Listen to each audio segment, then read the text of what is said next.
Sir 12 राज्यों में जो ये एसआईआर की प्रतिक्रिया शुरू हो चुकी है, उस पर आपकी क्या राय है? क्या ये सही कदम उठाया गया है? ये रोहिंग्या मुसलमानों को बुला रहे हैं अपने देश में। क्यों हमारे देश में मुसलमान कम पड़ गए हैं क्या? और वो यहाँ आके लाल किले पे फट रहे हैं, आके वहाँ पे बम्बई में कर रहे हैं, पार्लियामेंट पे हमला कर रहे हैं। ममता बनर्जी काफी ज्यादा विरोध कर रही हैं एसआईआर का। एसआईआर पर बाहर आ गई तू, क्योंकि तुझे सत्ता का लोभ है। ममता बनर्जी अब देश विरोधी बातें करने लगी है। हम्बा डम्बा रंबा जम्बा पता नहीं क्या क्या बोलती है वो। ममता बनर्जी जाकर के बाहर में ये बोलती कि हम उस बेटी के साथ में हैं, मगर वो क्या बोल रही है कि 12:30 बजे लड़की को नहीं निकलना चाहिए। डूब कर मर जाना चाहिए एक महिला को, अगर वो महिलाओं के सम्मान के लिए बात ना कर सके और ये बात बोले कि रात को तो लड़कियां निकलेंगी तो होगा। सर 12 राज्यों में जो ये एसआईआर की प्रतिक्रिया शुरू हो चुकी है, उस पर आपकी क्या राय है? क्या ये सही कदम उठाया गया है? मैडम देखिए, बिल्कुल सही कदम उठाया गया। ये पूरे देश में हो जाने चाहिए, क्योंकि ये जितनी भी बाहर पार्टियां हैं, चाहे वो केजरीवाल आम आदमी पार्टी की बात करी जाए, राहुल गांधी की कांग्रेस की बात करी जाए,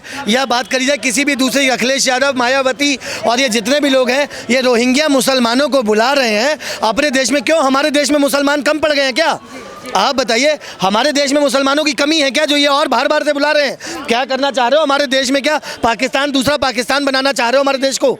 तो इसीलिए उनके खिलाफ जो है एसआईआर हो रही है वो सही हो रही है। उसमें आप एक चीज़ देखिए, हमारे देश में जो वोटर हैं, वोटर काटे जा रहे हैं। हमारे देश के जो लोग हैं उनको अपना न्याय नहीं मिल पा रहा है, उनको अपना रोजगार नहीं मिल पा रहा है। तो आप देखिए, सबसे बड़ी चीज़ क्या होती है कि जैसे हमारे देश का कोई मुसलमान है, मान लेते हैं पीछे दुकानें हैं चांदनी चौक में, ये दुकानें हैं, यहाँ पर एक किसी मुसलमान भाई की है। कल को जो बांग्लादेश से आए हुए, पाकिस्तान से आए हुए जो मुसलमान होंगे, वो आके यहाँ पर अपना फट्टा बिछा के बैठ जाएंगे। तो रोजगार में कमी किसके आएगी? उन दुकानदारों के जो यहाँ के रहने वाले मूल रूप से निवासी हैं। तो आप लोगों को समझना बहुत ज़रूरी है, हम लोग आपके मजहब के खिलाफ नहीं है, और जो कार्रवाई हो रही है एसआईआर की, वो आपके मजहब के खिलाफ नहीं हो रही है। वो बेसिकली इसलिए हो रही है क्योंकि जो बाहर से आए हुए आतंकवादी टाइप के लोग हैं, जिहादी मानसिकता वाले लोग हैं, और जो रोहिंग्या वाले जो लोग हैं, उनको निकाल के बाहर किया जाए। हमारे यहाँ राहुल गांधी ने और ये इसने केजरीवाल ने अपने घर का दामाद बना के इनको रखा हुआ था, तो गलत नहीं रखा हुआ था वो। आप एक चीज़ सोचिए, इनका वोट बैंक था, वो इनका वोट बैंक था ना। इसीलिए मैंने क्या कहा कि मुसलमान हमारे देश में कम पड़ गया क्या? जो आप साले बाहर बाहर से बुला रहे हो बांग्लादेश से, और वो यहाँ आके लाल किले पे फट रहे हैं, आके वहाँ पे बम्बई में पार्लियामेंट पे हमला कर रहे हैं। आप बताइए आम लोगों को क्या फायदा है इससे? आम लोगों को फायदा ये है, पहली चीज मैडम देखिए, जो हमारे देश का पैसा, हमारे देश का रोजगार हमारे देश के लोगों को मिलेगा, पहली चीज। दूसरी चीज ये कि जो टेररिस्ट वाली घटनाएं होती हैं, आतंकवादी वाली घटनाएं होती हैं, उस पर लगाम लगेगी। क्योंकि आप देखिए, ये तो भूखे नंगे लोग हैं जो वहाँ से सुअर के बच्चे आए हुए हैं, अब वो यहाँ पे आएंगे हमारे देश में, उनके लिए 2000 रुपये बहुत है। सर ममता बनर्जी काफ़ी ज़्यादा विरोध कर रही हैं एसआईआर का, क्या? ममता बनर्जी तो मेरे राम का भी विरोध करती हैं। आप सबने अभी पूर्व में देखा होगा कि बच्चों ने जय श्री राम का नारा लगा दिया था, तो एक मुख्यमंत्री होते हुए भी गाड़ी से उतरकर पत्थर मारने जा रही थी। हम्बा डम्बा रंबा जम्बा पता नहीं क्या क्या बोलती है वो। तो ममता बनर्जी तो किसी का भी विरोध कर सकती है। ममता बनर्जी एसआईआर का विरोध सिर्फ इसलिए कर रही है कि जो बांग्लादेशी घुसपैठिए भारत में घुसे हुए हैं, वो उसका वोट बैंक है, उसकी बदौलत वो बंगाल में सरकार बनाती है हर बार, और बंगाल को गर्त में डालती जा रही है। ममता बनर्जी वो महिला है जिसने अभी बयान दिया कि लड़कियां अगर रात को घूमेंगी तो बलात्कार तो होंगे ही। जो महिलाओं के लिए, बहन बेटियों के लिए इतनी संवेदनहीन हो जाए कि ऐसा बयान दे, उन्हें संरक्षण देने की बजाय, तो आप सोच कर देखिए उस महिला से आप उम्मीद क्या कर सकते हो? उसको सीधा सीधा रोहिंग्या और बांग्लादेशियों को बचाना है, वो इसलिए विरोध कर रही है। लेकिन अब एसआईआर होकर रहेगा, देश की जनता एसआईआर के पक्ष में आ गई है। देश की जनता इस पक्ष में आ चुकी है कि जितने भी घुसपैठिए हैं, वो घुसपैठिए सारे बाहर निकाले जाएंगे, और ये निकाले जाने चाहिए। और बंगाल में एसआईआर घोषित होते ही आपने देखा कितने तो खुद से भागने लग गए। और ये नेटवर्क सिर्फ बंगाल तक सीमित नहीं है, पश्चिम बंगाल तक, दिल्ली में केजरीवाल ने भी बसा दिए थे। आप जाइए तहखंड पे, ओखला तहखंड आप जाइए, देखिए वो कह रहे हैं कि हम बांग्लादेशी हैं, हमें बिजली केजरीवाल ने दिया है, हमें रहने के लिए केजरीवाल ने दिया है, वो कह रहे हैं। तो यहाँ भारत में भारत के लोग रहेंगे, कोई घुसपैठिया नहीं रहेगा, सीधी सी बात है। 11 राज्यों में शांति से एसआईआर हो रहा है, लेकिन पश्चिम बंगाल में नहीं हो पा रहा। मैडम पश्चिम बंगाल ना एक ऐसी अराजक मुख्यमंत्री बैठी हुई है ना, जो वहाँ बीएसएफ को रोक देती है, जो वहाँ जांच करने जाओ तो अधिकारियों को रोक देती है। कितनी बार ऐसा हुआ है कि एनआईए के और इनके सीबीआई के लोगों को जांच से रोका गया है वहाँ की पुलिस के द्वारा। अभी आप सबने देखा बंगाल फाइल्स मूवी आई, तो उस मूवी के प्रीमियर को जब अतुल अग्निहोत्री एक प्राइवेट होटल के अंदर में कर रहे थे, तो वहाँ पर भी उनकी पुलिस ने जाकर, ममता की पुलिस ने जाकर उस पर रोक लगा दी। ममता बनर्जी अब देश विरोधी बातें करने लगी है। ममता बनर्जी को कैसे भी करके सिर्फ और सिर्फ सत्ता में बने रहना है, मुख्यमंत्री बने रहना है, और उसके लिए चाहे हमारे पश्चिम बंगाल के भाई बहनों के साथ में कितना भी अन्याय होता रहे, ममता बनर्जी को फ़र्क नहीं पड़ता है। ममता बनर्जी को अब बांग्लादेशी घुसपैठियों से फ़र्क पड़ता है। आप सोच कर देखिए, ममता बनर्जी के शासन में संदेश खाली एक गाँव है जहाँ पर महिलाओं का किस तरीके से कर रहा था वो जिहादी, कहता था अपनी बहन बेटी को भेज दो, 2 दिन बाद, 3 दिन बाद, 4 दिन बाद भेज दूंगा। ये तो आप फिल्मों में देखते थे ना, हमने राउडी राठौर में ऐसा सीन देखा था। और पश्चिम बंगाल के अंदर में ममता बनर्जी का टीएमसी का विधायक ये हरकत कर रहा था।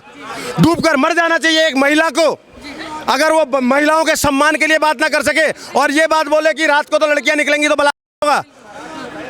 ये मानसिकता है, वो महिला है। ये दोगलापन है सर, क्योंकि अभी जो प्रोटेस्ट चल रहा है वो एसआईआर के लिए वो प्रोटेस्ट निकाल रही हैं।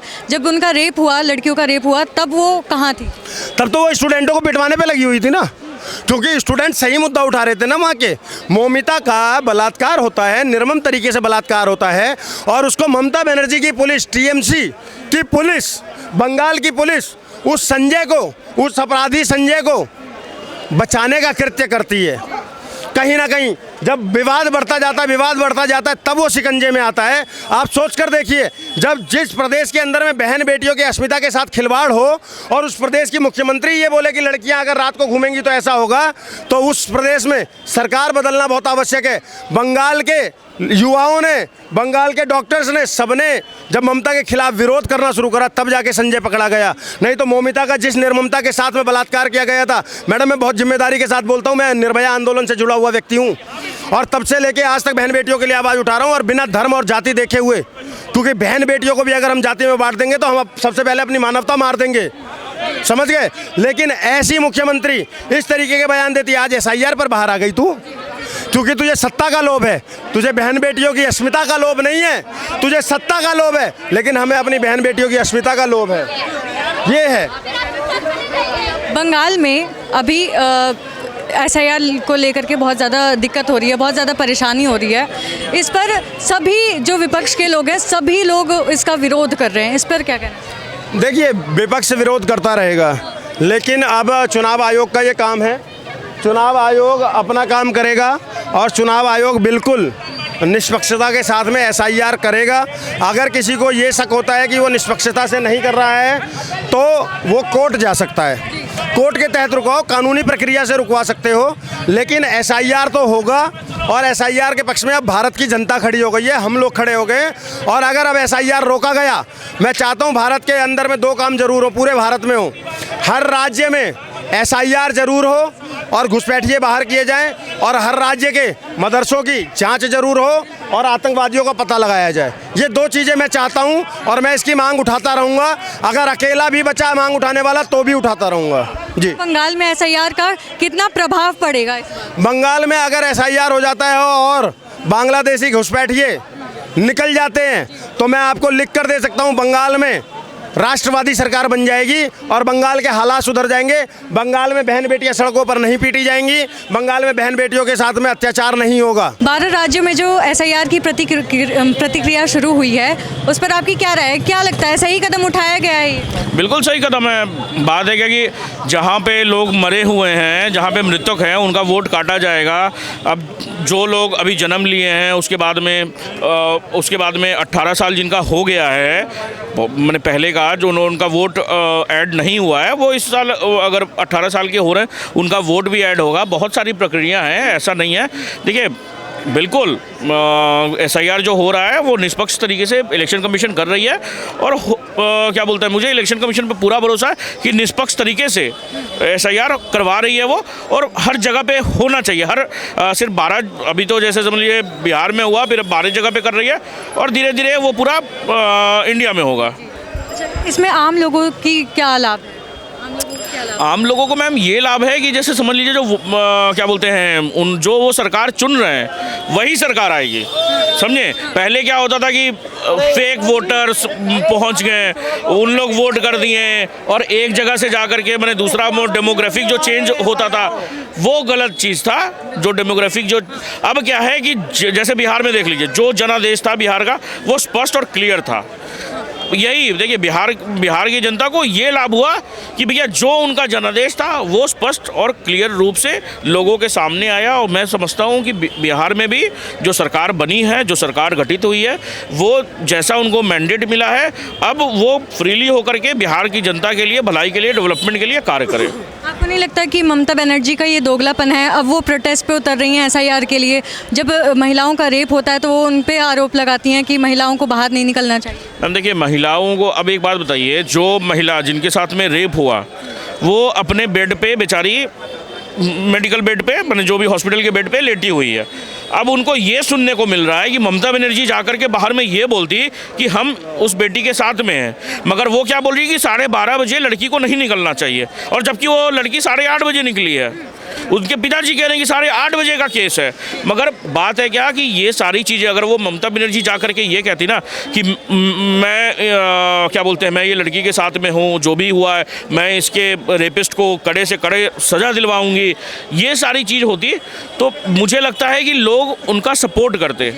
मगर ये बात बोलना कि भैया उनको नहीं निकलना चाहिए था घर से, अरे भैया वो 12:30 बजे निकले या 2:30 बजे निकले, वहाँ पे वेस्ट बंगाल पुलिस का ये काम है कि उनको क्या कहते हैं हिफाजत करे और उनको प्रोटेक्ट करे, हर एक महिला सुरक्षित हो, ये ममता बनर्जी का काम है। अब ये देख लीजिए बीते 6 महीनों में RG कार के बाद में कोई ना कोई रेप इंसिडेंट हर महीने होता रहा।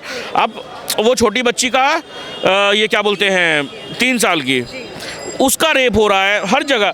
मैं समझता हूँ कि इसके लिए RG कार में तो वो प्रोटेस्ट पे उतर गई, अपने ही सरकार के अगेंस्ट प्रोटेस्ट पे उतर गई। अरे भैया इतना आपको प्रोटेस्ट करना है तो रिज़ाइन कर दीजिए आप। ये सारे चीज़ जो चीज़ चल रही है ये बंद होना चाहिए। SIR का जो ये विरोध कर रही है ना, ये SIR का विरोध ना करके इलेक्शन कमीशन का साथ देना चाहिए कि भैया SIR आप करिए, निष्पक्ष तरीके से करिए, आपकी सरकार है। अगर कुछ वहाँ पे अगर आपको लग रहा है कि कुछ गलत हो रहा है, आप सुप्रीम कोर्ट जाइए ना, हाई कोर्ट जाइए।